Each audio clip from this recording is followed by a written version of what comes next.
आज मु आपण मानक एमिति किछि रियलिटी कथा कहमी जहा आगरो आपण मानक ती कहि नथि। आमे बापांकर झियो नुहे आमे बापांकर पुओ।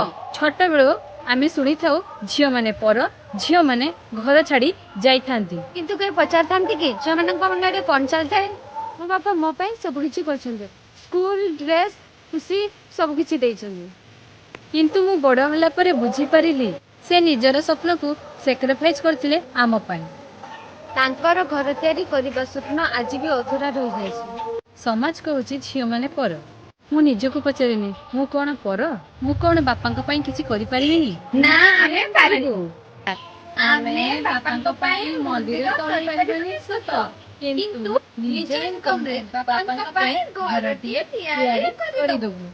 कारण मु मो बापांकर झियो न मु मो बापांकर पुओ। कारण झियो माने वीक नहंती, से माने स्ट्रांग, से माने रेस्पोंसिबल, से माने फैमिली रो साहस। आज रो जो पढुची काम करची फैमिली को संभाळुची तेबे काहे कि तांको पर बोली कहिबा। आमे झियो किंतु आम बापांक पई आमे तांको पुओ। से जेउ सब सपना देखिथिले से सपना पूर्ण करिवो आमे। आमे आम बापांक पई सब किछि करि परिबो।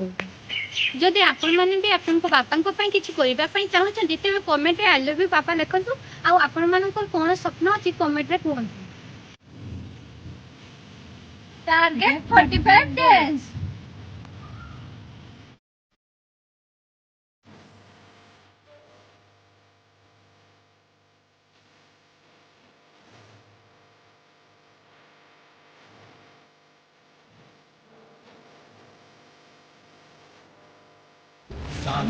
आमे आम बापांकर झियो न आमे आम बापांकर पुओ। बापांक पई मंदिर तैयारी करि परिबनी सदा। आमे निज इनकम रे बापांक पई घरटिए तोड़ी दबु।